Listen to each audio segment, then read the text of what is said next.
Hi everybody, welcome back to the video. So after many failed attempts, maybe this one will finally be it, huh? But today we are talking about Cyberpunk 2077, regarding the future of 2077, the game itself, and the sequel, which is Project Orion, which is currently in development at CDPR. We're also going to be talking a little bit about Witcher 4 as well, as that game has recently entered full production, while Cyberpunk 2 is in early production, as we all know. So let's get started with 2077. As I was previously asked whether we would get any new content to the game, here's what they had to say. This is coming from an interview with the game director. Here's what he said. There might be some small things in the future. It really comes down to how the focus is working on the sequel for Cyberpunk, and as opportunities present themselves, there's like a little something, a low-hanging fruit if you will. Some of the team is very passionate about it, we're open to it. Who's to say over the next couple years, but nothing too big. So there you go. So if we get any new content, it's going to be small things. Kind of like how 2.1 introduced the Metro system and Hangouts. So that's just an example of what they could do, but don't expect anything major like Phantom Liberty, which came out last year. So from here on out, it's going to be small stuff, if there is anything. Because focus is going to be on the sequel, which is coming at some point in the future. Who knows, but we'll see what happens with that.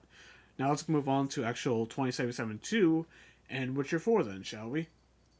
In a recent interview with Aftermath, CDPR's Paolo Sasco, associate director on the next Cyberpunk game, but we'll call it Cyberpunk 2 for now, discussed some of the changes in production the studio has made since the infamous botched launch. The crush and run-up to release got so intense that some key team members left CDPR shortly after the game's release, and then the CEO had issued an apology to employees after saying the situation was not that bad.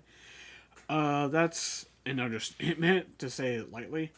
He spoke on some internal changes they have made following the experience before talking briefly about the studio's two largest future projects. Sasco says Polaris, aka Witcher 4, is currently being intensively worked on, while the sequel to Cyberpunk 2077 is in the fairly early stages.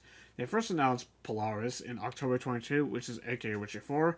Then March of 2023, the company's then CEO, Adam Kozinski, let the cat out of the bag in an earnings call. We want to release 3 big Witcher games within 6 years. That's hella ambitious, said Kozinski at the time, starting from the release of Polaris, which is Witcher 4. At the start of this year, this joint CEO, Adam Pazowski, said that production would be ramping up, and we'd like to have around 400 people working on Polaris by the middle of the year.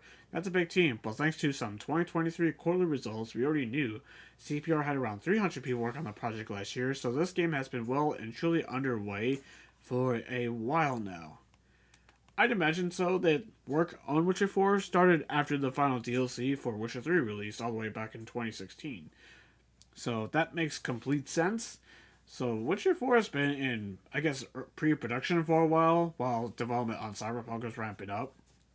And now that Cyberpunk 2077 is up, your main focus is on Witcher 4, obviously, while there's also another team that CPR made to focus on Cyberpunk. So here's what they said about that. Cyberpunk 2 is being developed across 3 different studios, Boston, Poland, and Vancouver, and most managers and most directors who worked on Cyberpunk and Phantom Liberty are on Cyberpunk 2. Says Sasco, we want to make sure that the whole gene is preserved and still in the game. He also spoke briefly about CDPR's decision, which was not universally popular, to move on from Cyberpunk 2077 after Phantom Liberty released. You can see both sides here. Phantom Liberty marked the end of the game's redemption arc, and arguably as good as an endpoint as 2077 could hope for. I'll explain my thinking with that. On the other hand, players had to wait some time for the game to reach this level of quality and polish and accept the outright cancellation of games like the multiplayer component. When you look at our expansions we have Witcher 3, then there was Hearthstone, which shipped half a year after release. Then you had Blood and Wine, which shipped a whole year after release at Sasco. Phantom Liberty shipped almost 3 years after release because they spent a lot of that time trying to fix the game. A bit less work on another expansion would mean years of production again, right? The developer pointed out that while the game may have only been out for around 3 years by the time of Phantom Liberty, many of the staff working on it had been on 2077 for 4.5 or 5 years.